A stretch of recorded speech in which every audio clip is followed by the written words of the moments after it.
Municipal ఎన్నికల కోసం Majlis party ఇప్పటి నుంచి అస్త్రశస్త్రాలు సిద్ధం చేసుకుంటోంది. అటు అభివృద్ధి మాత్రం, ఇటు అభ్యర్థుల వేటుతో ఓవైసీ సోదరులు పొలిటికల్ హీట్ పెంచేస్తున్నారు.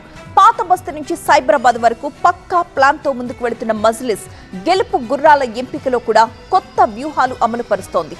అసలు ఓవైసీ బ్రదర్స్ టార్గెట్ ఏంటో చూద్దాం. మున్సిపల్ ఎన్నికలకు మజ్లిస్ ఇప్పటి నుంచి గ్రౌండ్ ప్రిపరేషన్ మొదలుపెట్టింది.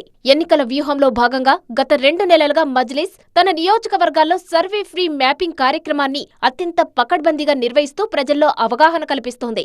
ఈ కార్యక్రమం ద్వారా స్థానిక సమస్యలు, కాలనీల అవసరాలపై ప్రత్యేక దృష్టి పెట్టిన పార్టీ నాయకత్వం ప్రజల నుంచి నేరుగా సమాచారాన్ని సేకరిస్తోంది. ప్రజల్లో అవగాహన కల్పిస్తూనే గ్రౌండ్ లెవెల్ రిపోర్ట్స్ ఆధారంగా అభ్యర్థుల ఎంపిక ప్రక్రియకు పార్టీ శ్రీకారం చుట్టింది.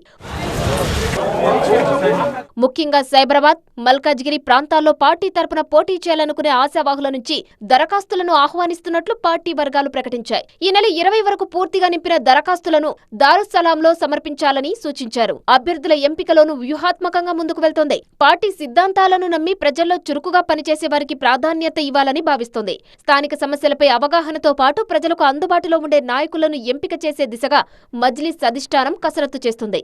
మరోవైపు మున్సిపల్ ఎన్నికలపై ఫోకస్ పెట్టిన ఓవైసీ సోదరులు నియోజకవర్గాలను చుట్టేస్తున్నారు. ఎన్నికల నోటిఫికేషన్ వచ్చేలోపే పెండింగ్ పనులన్నిటినీ పూర్తి చేయాలన్నది వారి టార్గెట్. రోడ్లు, డ్రైనేజీలు, తాగునీటి పైప్లైన్ల వంటి మౌలిక సదుపాయాలపై ప్రత్యేక దృష్టి సారించారు. నిత్యం సమీక్షలు నిర్వహిస్తూ పనుల్లో జాప్యం జరిగితే సహించేది లేదని హెచ్చరిస్తున్నారు.